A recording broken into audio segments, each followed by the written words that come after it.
Creams. तो student सबसे पहले इसकी डेफिनेशन देखेंगे। तो क्रीम्स क्या होती है student? Cream are the viscous semi solid emulsion which are meant for external use. Yes student, सबसे पहले आपको यही लाइन लगानी है कि जो क्रीम्स होती हैं वो एक सेमी सॉलिड डोजेस फॉर्म होती हैं जो किसके लिए यूज की जाती है? एक्सटर्नल यूज के लिए की जाती हैं। ठीक है, सो बेसिकली जो क्रीम्स हैं वो क्या होती हैं? एक वाटर सोल्यूबल बेस से बनी हुई होती हैं, क्योंकि ये वाटर में इजिली डिसॉल्व हो जाता है और उसके बाद हमारी स्किन से इजिली रिमूव भी हो जाता है।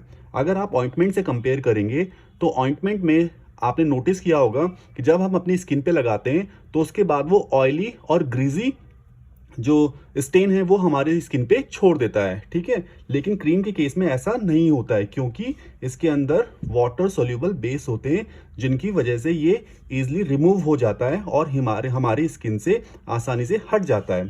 ठीक है, जब हम इनको स्किन पे अप्लाई करते हैं स्टूडेंट तो हमारे स्किन पे कोई भी धब्बा या स्टेन नहीं रहते हैं। इसकी वजह से क्रीम को स्किन से रिमूव करना आसान हो जाता है। So that is the major difference between ointment and cream. Next, types of creams. So student basically creams को टू टाइप्स में डिवाइड किया गया है। First aqueous cream, second one is oily cream. तो सबसे पहले हम देखेंगे एक्वस क्रीम्स। एक्वस का मतलब क्या होता है स्टूडेंट? जो वाटर से मिलकर बना हुआ हो। तो एक्वस क्रीम क्या होंगी? जो वाटर से मिलकर बनी हुई होंगी और खासकर ये क्या होते हैं? OW इमल्सन या ऑयल इन वाटर इमल्सन बनाते हैं। स्टूडेंट याद रखिएगा, जो ये आगे होता है स्लैश से, इसकी क्वांटिटी हमेशा क्या होगी?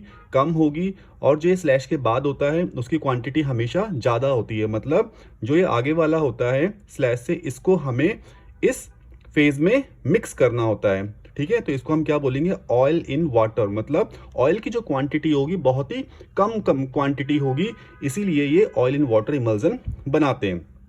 और इन ऑयल की ड्रॉपलेट्स को वाटर, जो कि एक कॉन्टिन्यूअस फेज होती है, उसमें मिक्स कर दिया जाता है, जिसके बाद ये ऑयल इन वाटर इमल्सन बना देते हैं। इन क्रीम को स्टूडेंट बहुत ही आसानी से स्किन के ऊपर रिमूव किया जा सकता है, क्योंकि इनके अंदर वाटर सोल्यूबल बेस होता है। ये इंपॉर्टेंट पॉइंट है स्टूडेंट, वाटर सोल्यूबल बेस। ठीक है, फर्दर इन क्रीम को डिवाइड कर दिया जाता है 3 पार्ट्स में। जो एक्वस क्रीम है हमारी, उनको फर्दर 3 पार्ट्स में डिवाइड कर दिया जाएगा। First anionic, second cationic and third one is non आयनिक। तो वन बाय वन हम इनको डिस्कस करेंगे। First, anionic emulsifying wax cream. So student in creams के अंदर एनायनिक सर्फेक्टेंट यूज किए जाते हैं, जिनके ऊपर कैसा चार्ज होगा? नेगेटिव चार्ज होगा। इसीलिए इन क्रीम्स को एनायनिक इमल्सिफाइंग वैक्स क्रीम बोला जाता है। इसका एग्जांपल होता है sodium lauryl sulphate, SLS। Student example learn करना बहुत ही जरूरी है। Next one is cationic emulsion या कैटायनिक इमल्सिफाइंग वैक्स क्रीम भी आप इसको बोल सकते हैं। क्यों? क्योंकि इनमें पॉजिटिव चार्ज के सर्फेक्टेंट यूज किए जाते हैं। ठीक है, इसके बाद ये क्या क्रीम होती है? ये मोर कंपैटिबल होती हैं हमारी स्किन के लिए, और हमारी स्किन पे एक अच्छा मॉइस्चराइजिंग इफेक्ट भी ये क्रीम देती है, क्योंकि इनके ऊपर पॉजिटिव चार्ज होता है। इसका एग्जांपल होता है student cetostearyl alcohol is the example of cationic emulsifying wax creams का। Next one is non ionic emulsifying creams. Non ionic emulsifying का मतलब क्या होता है? कि जिनके ऊपर कोई भी चार्ज नहीं होगा, ना तो उनके ऊपर पॉजिटिव चार्ज होगा, ना ही उनके ऊपर नेगेटिव चार्ज होगा। ठीक है, हैविंग नो चार्ज। तो इनके अंदर क्या यूज करेंगे हम? इनके अंदर वो इमल्सिफाइंग या सर्फेक्टेंट एजेंट्स या सर्फेक्टेंट्स यूज करेंगे जिनके ऊपर कोई भी चार्ज नहीं होता है। So that's why it is known as non ionic emulsifying wax cream. तो ये क्रीम भी क्या होती है स्टूडेंट? इनमें कोई चार्ज नहीं होता है, इसलिए हमारी स्किन के साथ ये जो हमारी स्किन की pH होती है उस पे ये इरिटेशन कॉज नहीं करती है और ये स्टेबल होती है। ठीक है, इसका एग्जांपल होता है PVA, polyvinyl alcohol and macrogol. किसके एग्जांपल है? नॉन आयनिक इमल्सिफाइंग क्रीम के या नॉन आयनिक सर्फेक्टेंट के। ठीक है student, now method of preparation. So student basically जो हमारी एक्वस क्रीम होती है उनको किस तरीके से बनाया जाता है? उनको बनाया जाता है फ्यूजन मेथड से। So what is fusion method? Fusion method basically 2 step में कंप्लीट होता है। सबसे पहले हम क्या करेंगे? एक बीकर में जो हमारे वैक्सी नेचर के या ऑयल्स हैं उन इंग्रेडिएंट्स को हम लेंगे और उनको मेल्ट करेंगे। ठीक है, और फिर उसके बाद जब वो मेल्ट हो जाए तो उनको हम 70 डिग्री सेंटीग्रेड तक ठंडा करते हैं। मतलब टेम्परेचर हम कहाँ तक लेके आएंगे? 70 डिग्री सेंटीग्रेड तक। फिर स्टेप सेकंड में क्या होगा?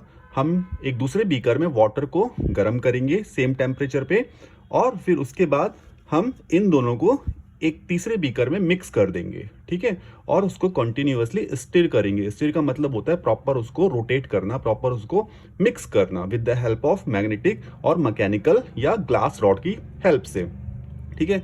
कब तक करना है? जब तक वो ठंडा ना हो जाए, ठीक है। जब वो ठंडा हो जाएगा तो उसके बाद जो क्रीम है वो बन करके तैयार हो जाएगी, ठीक है। फिर नेक्स्ट यहाँ पे हम एक डायग्राम से भी समझ सकते हैं। जैसे स्टेप फर्स्ट में हमने क्या किया, वैक्स और जो ऑयल हैं उनको हमने गर्म किया। सेकंड स्टेप में हमने क्या किया, दूसरे बीकर में हमने वाटर को गर्म किया। एंड थर्ड स्टेप में जब ये मेल्ट हो गए तो हमने इस वाले बीकर में इन दोनों को मिक्स कर दिया, इन दोनों फेजेस को, लिक्विड को डाल दिया और उनको प्रॉपर स्टिरर से मिक्स करते गए। कब तक? जब तक वो प्रॉपर मिक्स नहीं हो गया, और उसके बाद हम उसे ठंडा कर लेंगे। ठंडा करते हुए हमें एक फ्लफी मास जैसा मिलता है जिसको हम बोलते हैं aqueous creams. Next, oily creams. So students, oily creams क्या होंगी? जिनमें ऑयल की क्वांटिटी वाटर के कंपैरिजन में थोड़ी सी ज़्यादा होगी, इतनी भी ज़्यादा नहीं जितनी कि ऑइंटमेंट में थी। ऑइंटमेंट में कितना होता है? 70 to 80% ऑयल होता है एंड रेस्ट क्या होता है? वाटर होगा। लेकिन इसमें क्या होगा, जो ऑयल होगा माइन्यूट सी क्वांटिटी ज़्यादा होगी। सपोज आपने 5 ml वाटर लिया तो 5.5 या 6 ml क्या होगा? ऑयल की क्वांटिटी होगी, मतलब थोड़ी सी ज़्यादा होगी। सो दैट्स वाई ये बनाएगा वाटर इन ऑयल इमल्जन, ठीक है स्टूडेंट्स। इसमें क्या होगा, जो वाटर की स्मॉल ड्रॉपलेट्स हैं उसको किस में डाल दिया जाता है? जो ऑयल है वो कॉन्टिन्यूअस फेज होगी हमारी, ऑयल क्या होगी? Continuous phase. इसमें हम उस वाटर को मिक्स कर देंगे, ठीक है, जिसके बाद ये क्या बना देगा?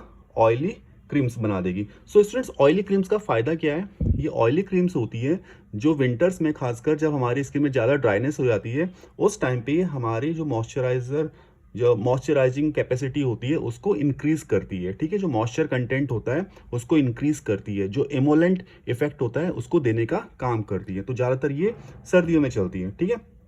इसकी वजह से क्या होगा, जो वाटर का लॉस है हमारी स्किन से वो जल्दी नहीं होगा, और जो हमारी स्किन है वो कैसी रहेगी? हाइड्रेटेड रहेगी, ठीक है, ड्राई नहीं होगी। तो जो ऑयली क्रीम्स होती हैं स्टूडेंट्स, इनको भी बेसिकली 2 सब पार्ट्स में डिवाइड कर दिया जाता है। First is sterol cream, second one is soap cream. First, sterol creams. अब स्टूडेंट, स्टिरॉल क्या होते हैं? सो बेसिकली स्टिरॉल क्या होते हैं? ये इमल्सिफायर होते हैं। इमल्सिफायर का मतलब क्या होता है? जो ऑयल एंड जो वाटर फेज होती है दोनों को एक दूसरे के साथ कलेक्ट करके रखेगा, अलग होने नहीं देगा, सेपरेट होने नहीं देगा। उनको हम क्या बोलते हैं? इमल्सिफायर्स बोलते हैं, ठीक है। ये बेसिकली कहाँ से मिलते हैं हमें? ये नेचुरल सोर्सेज से हमें मिलते हैं, जो कि हमारे ऑयल और जो वाटर है या वाटर इन ऑयल जो हमारी क्रीम्स हैं उनको स्टेबल रखेगा, उन दोनों फेजेस को अलग नहीं होने देगा। इसके एग्जांपल्स क्या होते हैं students? Wool fat and wool alcohol. Next one is soap cream. अब जो सोप क्रीम होंगी उसमें क्या यूज किया जाएगा? सोप्स यूज किए जाएंगे। किसके लिए? इमल्सिफाइंग एजेंट के लिए। स्टिरॉल क्रीम्स में जो स्टिरॉल्स थे वो यूज किए जा रहे थे इमल्सिफाइंग एजेंट के लिए। अब यहाँ पर सोप्स यूज किए जाएंगे इमल्सिफाइंग एजेंट के लिए। तो बेसिकली जो सोप होते हैं स्टूडेंट, एज यू नो कि सोप सैपोनिफिकेशन प्रोसेस से बनाए जाते हैं, जो क्या काम करेंगे? ऑयल फेजेस को, ऑयल और जो वाटर फेज है उन दोनों को एक साथ रखेंगे, ठीक है, मतलब उसे सेपरेट नहीं होने देंगे, ठीक है। कॉमन एग्जांपल हो गया इसका बोरेक्स सोप। तो स्टूडेंट एग्जांपल मस्ट है, आपको जरूर याद करना होगा और अपने आंसर में जरूर लिखने चाहिए। Next one is storage. अब जो क्रीम्स हैं, अच्छा स्टूडेंट, स्टोरेज से पहले एक बार मैं इसका मेथड भी बता देता हूँ।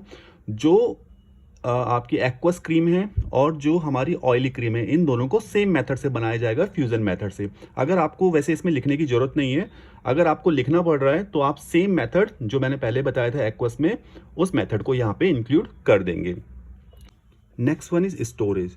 सो जो हमारी क्रीम्स हैं उनको एक वाइड, मतलब चौड़े मुंह वाले जार में स्टोर करके रखना चाहिए। इससे क्या होगा स्टूडेंट कि जो क्रीम है हम उनको ईजिली निकाल सकते हैं, ठीक है। जो कंटेनर है वो टाइट और क्लोजली पैक्ड होना चाहिए, जिससे जो वाटर का इवेपोरेशन है वो ना हो सके और हमारी क्रीम ड्राई ना हो जाए, ठीक है। क्रीम्स को हमेशा जो कूल प्लेस है वहाँ पे हमें स्टोर करके रखना चाहिए, ठीक है। और या तो डायरेक्ट जो सनलाइट है उस पर ना गिरे, सारी सनलाइट उस पर ना पड़े, क्योंकि रिएक्शन हो सकती है और जो हमारी क्रीम है वो खराब हो सकती है। क्यों? क्योंकि जो वाटर कंटेंट है वो रिमूव हो जाएगा इवेपोरेशन के थ्रू और हमारी क्रीम बेकार हो सकती है। तो स्टूडेंट, ये था कंप्लीट कॉन्सेप्ट ऑफ क्रीम। जो एग्ज़ाम में 5 और 7 मार्क्स में पूछा जा सकता है, इंपॉर्टेंट है एग्ज़ाम पॉइंट ऑफ व्यू से। आप इसको जल्दी से तैयार कीजिए। तब तक के लिए लाइक कीजिए, सब्सक्राइब कीजिए दी फार्मा पाठशाला चैनल को, ताकि हमें मोटिवेशन मिले और हम इसी तरीके के वीडियो आपके लिए बनाते रहें। Thank you. जय हिंद। Stay healthy.